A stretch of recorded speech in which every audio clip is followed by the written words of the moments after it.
Hi, I'm Laura Flanders. We haven't seen much critical reporting during this presidential campaign about drone warfare. Well, this week, investigative journalist Jeremy Scahill will talk about the secrets he's learned about our government's assassination programs. And I'll visit Ireland for the anniversary of a 100-year-old rising against empire. All that and a few words from me on men who move and states that shake. Welcome to the Laura Flanders Show, where the people who say it can't be done take a back seat to the people who are doing it.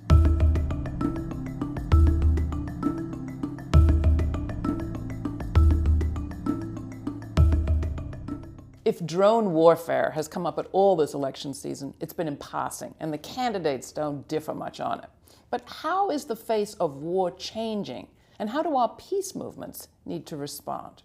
Jeremy Scahill is an award-winning investigative journalist and a founding editor of The Intercept. He's the author of Blackwater, The Rise of the World's Most Powerful Mercenary Army, Dirty Wars, the book and the film, and now The Assassination Complex, inside the government's secret drone warfare program, written with the staff at The Intercept. Jeremy, welcome back to the program. Glad to have you. Laura, it's like being home. It does. It feels like being home. We'll talk more about that in a bit, but let's start with the meat of the matter, the book.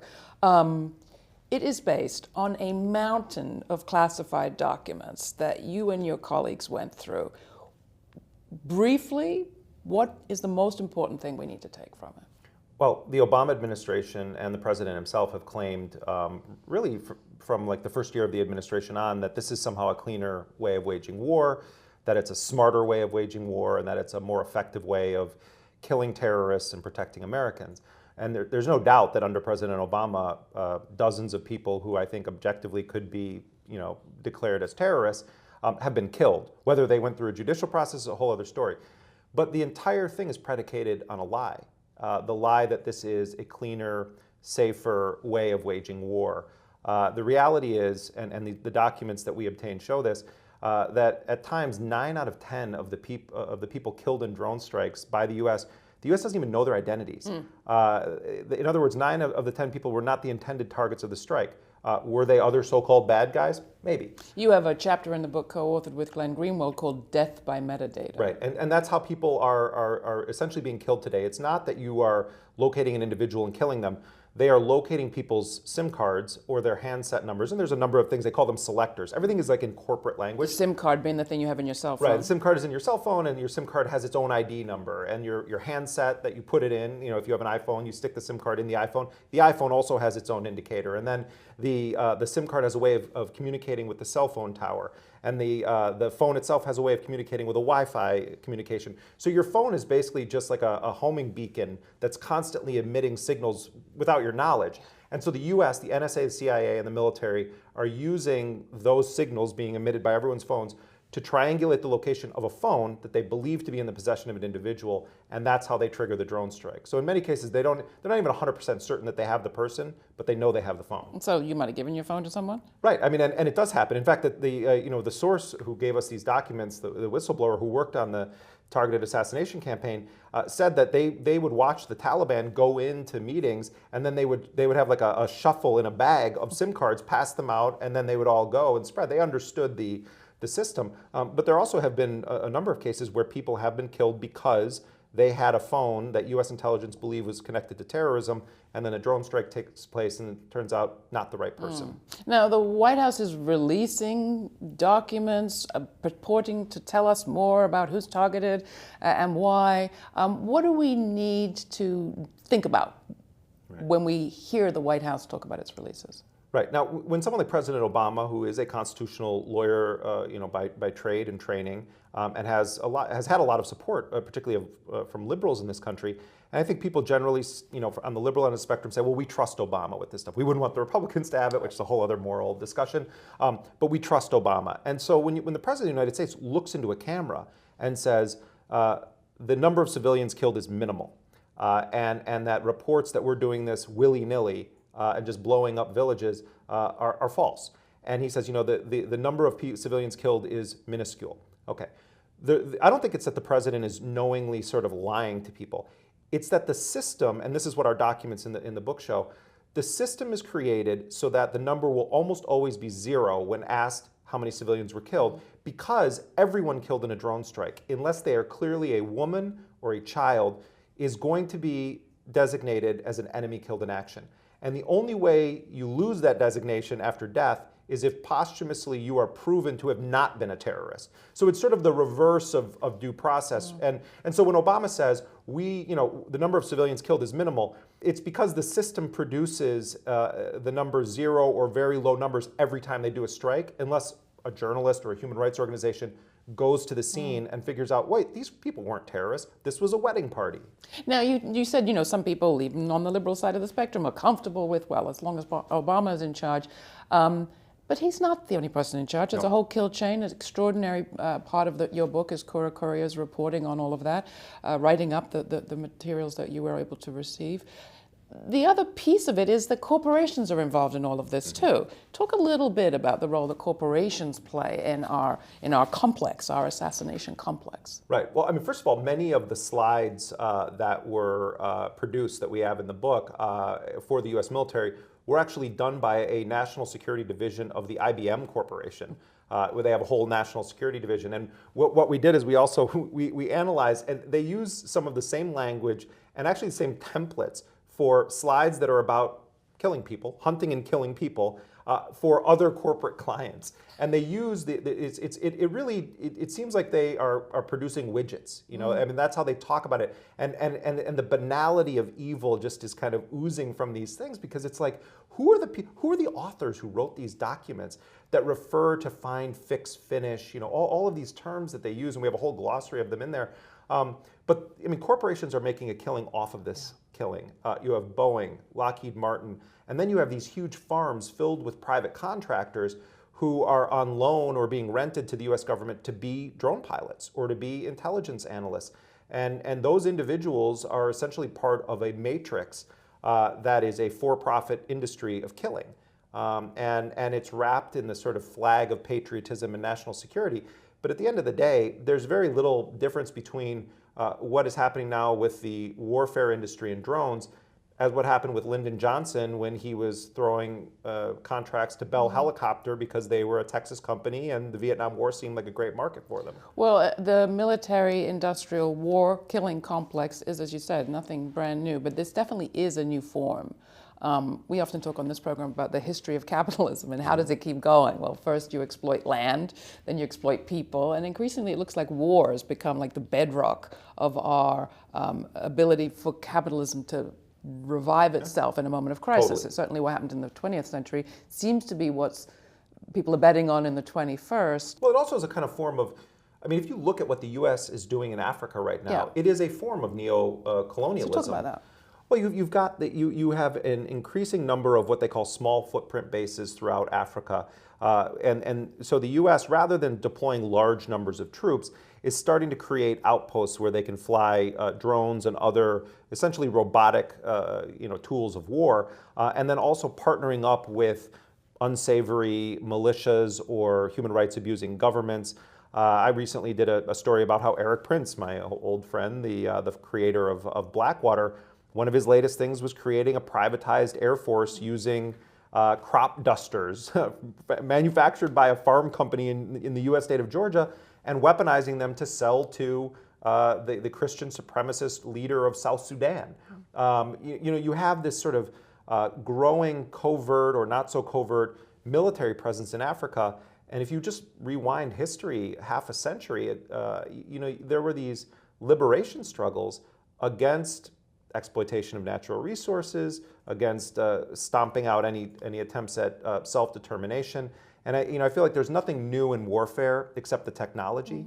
These companies are very much like the Dutch East India Trading Company and United Fruit. I mean, they're just a little bit more sophisticated in how they conduct their business. One of our subjects off on this book is the close relationship between the U.S. policing system and Israel's. Does Israel show up a lot in these leaks? No, well, Israel doesn't show up in these documents. I mean, in some ways, Israel is more effective at keeping secrets than the U.S. intelligence community. You haven't had this scale of a leak on the Israeli program at all. I mean, in fact, the only real, remember, and I know you've reported on this a lot, Mordechai Vanunu, the former Israeli nuclear worker, blew the whistle in the early 1980s about Israel having nuclear weapons, which was an open secret, but he confirmed it. And then he was, as a result of that, kidnapped and then had his entire life destroyed, spent decades basically in prison or being driven to insanity. But there is a very deep Israeli connection to this, and that is that the U.S. has whole cloth adopted the Israeli assassination model. You know, in the 90s, Israel began very openly and proudly bumping off people, Palestinians, who they considered to be either too popular of leaders or they accused of being heads of terror cells. And after 9/11, when the Bush administration was trying to basically heap all of the blame on the Clinton era, Richard Clarke, who was the counterterrorism czar in the waning years of Clinton and then continued on with Bush, testified in a secret hearing in front of Congress that the reason that they didn't want to use a weaponized drone to kill bin Laden early on or to sort of launch a cruise missile strike that would effectively kill him is they didn't want to give the perception to the world that the U.S. was running an Israeli-style assassination program. Fast forward to the middle of the Bush administration and then the Obama administration, we have become the Israeli assassination program across the globe. So to switch to a topic that you're also deeply involved in and thinking about a lot as we meet, and that's the recent death of Dan Berrigan, the extraordinary poet and priest and peace activist, co-founder of the Plowshares movement, died at the end of April 30th at the age of 94, almost 95. He was part of a peace movement that knew where to go to beat the missiles and would go and beat them. That was what plowshares were, beating on the nuclear warheads or what were going to be nuclear warheads with hammers, casting blood. He was part of a movement that was against the Vietnam War in vast numbers. Not everybody did the brave things he did, but it was a mass movement. It was a war we could see on TV. This is a continuation, as you said. The corporate picture of it is a continuation, but our experience, I think, as people is very different. I mean, this feels like a war that isn't even a war. It's sort of atomized to the level of a drone against a SIM card, right. and no coverage. And the only people that really, I think, have to pay attention on a daily basis are people whose loved ones are deployed in war zones or people who represent the diaspora of the largely Muslim countries where the bombs are falling. But the average American doesn't have to pay any attention to this. And in fact, because we live in this era where we're told that our ability to see into the fictitious lives of the Kardashians is what is reality TV, the war becomes a backdrop, and it doesn't look as real in our minds or in the minds of a lot of people as their video games that they play. And it's private. It's private whether you're the drone operator, operating kind of personally, privately in your private life, and then going back to your family at the end of the day, or whether, as you said, you're the person with their being tracked and unable to communicate to others or what's happening. You mentioned Dan Berrigan, and I remember, I guess it was early on after 9/11. I was with Dan Berrigan and some other people from the Catholic worker movement, and they were protesting at the huge battleship that is parked off of the west side of New York, the USS Intrepid.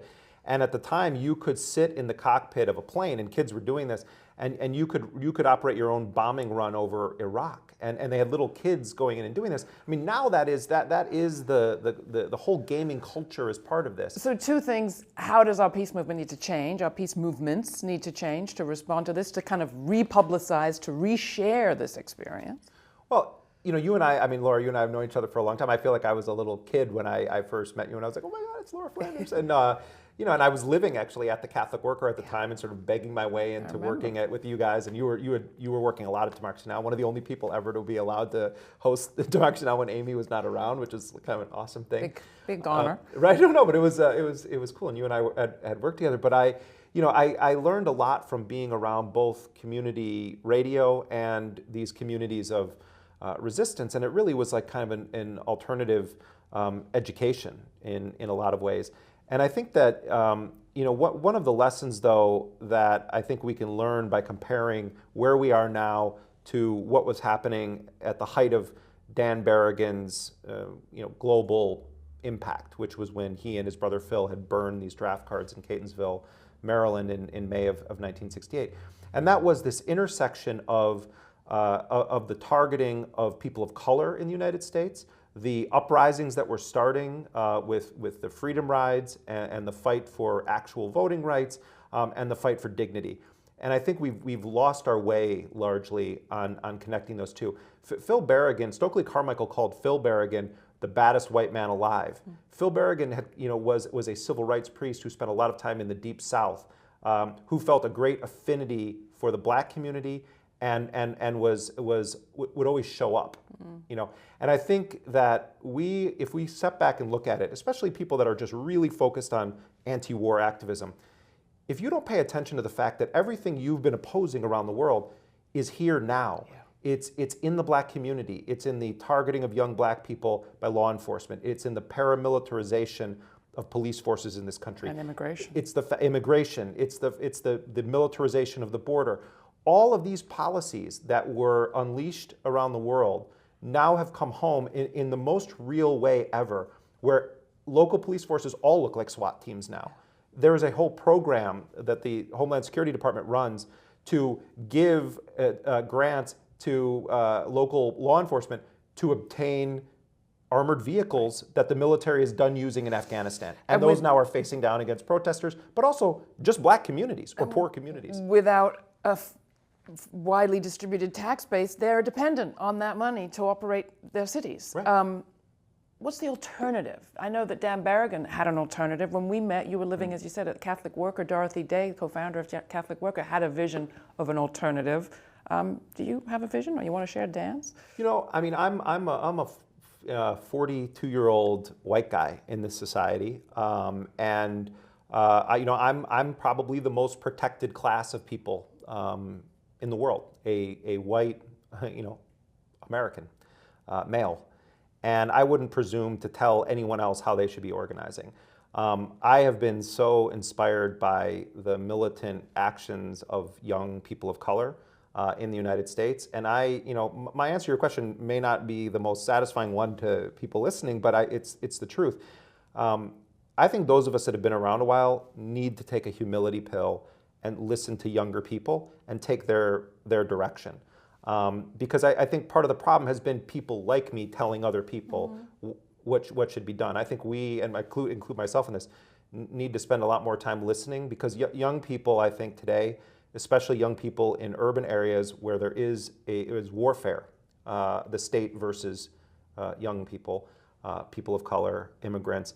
I think we need to spend more time listening to those people and letting them connect some of the dots for us. And yet, to do the kind of resistance that Dan Berrigan did required a belief that things could be different. Absolutely, and I believe that things can be different. But I also think that Dan Berrigan was asked a question by Chris Wallace, who now is like Fox News Sunday, but he used to work for NBC. He was basically saying to Dan Berrigan in 1981 in an interview, "You used to be a somebody, and people used to listen to you, and but nowadays, nobody really cares." Meanwhile, Dan Berrigan a year earlier had started the Plowshares movement by breaking into a nuclear plant and hammering on warheads. But Dan Berrigan said basically, my conscience is not tethered to the cord on the other end of a television set. Right. Phil Berrigan was a big fan of saying that if you become obsessed with your own efficacy, then you've already lost. Yeah. That there are some struggles that simply to be engaged into them is how you define whether or not you're alive. So I think a combination of that wisdom from the old school, which is that if everything is about efficacy, you're going to burn out and lose, combined with the direct action spirit of so many of the Black Lives Matter activists, the Palestine Solidarity activists, some combination of those two things. It's similar to what I say about Twitter. Like, I love Twitter. I'm on it all the time. Blah blah blah blah blah. It's short attention span theater. But somewhere we have to take what was great about the way of doing journalism that you and I grew up with, where you have fact-checking and editors and peer review, and you're out there getting your fingernails dirty in the field. Talking to people. Right, talking to people, and not just chatting or hip chat, none of that. Get out there in the field, but also communicating in a way that young people can access it. And it's not our job to force them to go back to the way we think things should be done. We have to also adapt to how are young people sharing information today. So, I learn a lot from hanging out with teenagers, So. Well, I've always learned a lot from hanging out with you. Jeremy Scahill, The book is The Assassination Complex, co-authored with the whole team at The Intercept. You can get more information at our website. You want to talk about fighting empire? The Irish rose up against empire 100 years ago this spring. I went back to Dublin and Belfast to find out more. You're again basically right in the heart of what the battlefield would have been 100 years ago. Glory be to the Father, to the Son, and to the Holy Spirit. And it was 100 years ago, on Easter Monday 1916, in the centre of Dublin, when a small band of revolutionaries proclaimed an independent Irish Republic. This group of poorly equipped Irish men and women took on the might of the largest empire the world had ever seen. It was an empire built on conquest, exploitation, brute force and repression. Following 6 days of heroic resistance, the centre of Dublin lay in ruins. The leaders met for the last time in 16 Moore Street and ordered a surrender. They were court-martialed by the British. 14 were executed in the Stonebreakers Yard in Kinmailum prison. Thomas Keant was executed in Cork and Roger Casement was hanged in London. What's historically significant about 1916 is it was one of those turning points in our national history. It was genuinely the birth of modern Ireland as we understand it today. You know, there's two periods then that stood out. One was 1798, which was the birth of the United Irish movement, and the second was 1916, and the Easter Rising, and to people, the likes of myself, it was unbelievable. You know, I associate the ideals of 1916 and what was being fought for, a break from imperialism, as important, because it was a break from imperialism and there was a whole set of values that underpinned the idea of the kind of society that James Connolly and his comrades were fighting for. Actually, the same old problems have come back to roost. We're dealing with casual employment, insecurity of accommodation, lack of accountability of the media, and lack of people's ability to exercise control over their lives. So the parallels are actually quite striking.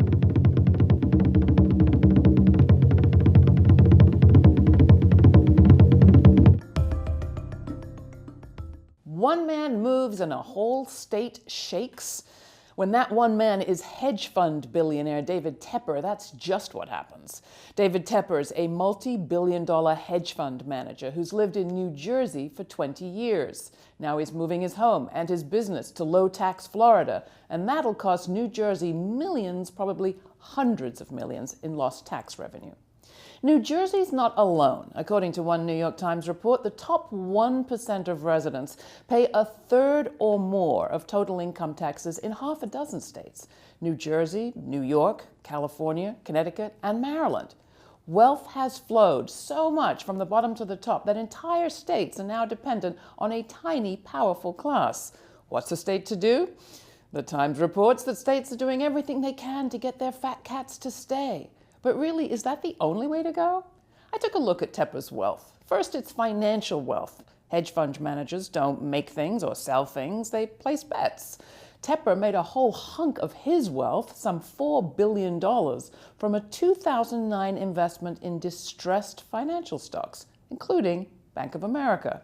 Buying low, he was able to sell high when it recovered.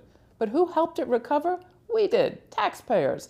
In 2008 and 2009, Bank of America received $45 billion from the U.S. government through the Troubled Asset Relief Program. Remember TARP? And a $118 billion federal guarantee against loss. While we're talking rich, it's a bit darn rich for him to fret about paying back, isn't it? And a bit ridiculous of New Jerseyans to do anything but bid guys like that good riddance and set about distributing their assets more widely. Have we forgotten everything we ever knew about the U.S. Revolution? No aristocrats, no feudal lords welcome here. Comments? Write to me, Laura at lauraflanders.com. And thanks.